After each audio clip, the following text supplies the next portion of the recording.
If your building has a sidewall extension, J-trim will need to be placed along the wall. This will allow the soffit panels to slide into place. J-trim will be identified on your sheet metal trim package list as at Eave extension soffit. The J-trim will span from end to end of your extension.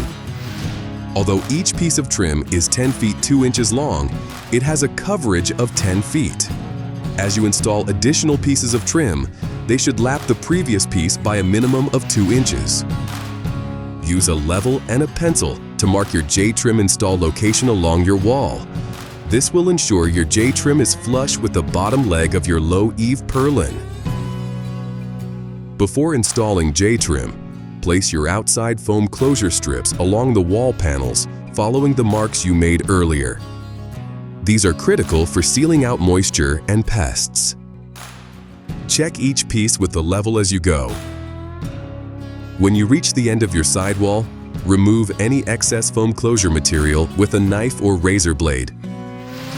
Once closures are in place, install the J-trim on top of the foam closure strips, starting at the bird box with a 2-inch overlap as demonstrated here.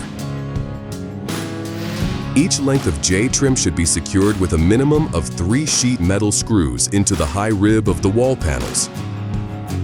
As you lap additional pieces of trim, ensure the lap has a sheet metal screw securing both pieces through the high rib of the wall panel. It's critical that the J-trim runs straight. Check every piece as you go with a level. Once all the J-trim is installed, you may install your sidewall extension soffits. Thanks for choosing Worldwide Steel Buildings. Got questions? Give us a call at 1-800-825-0316 or visit our website at worldwidesteelbuildings.com.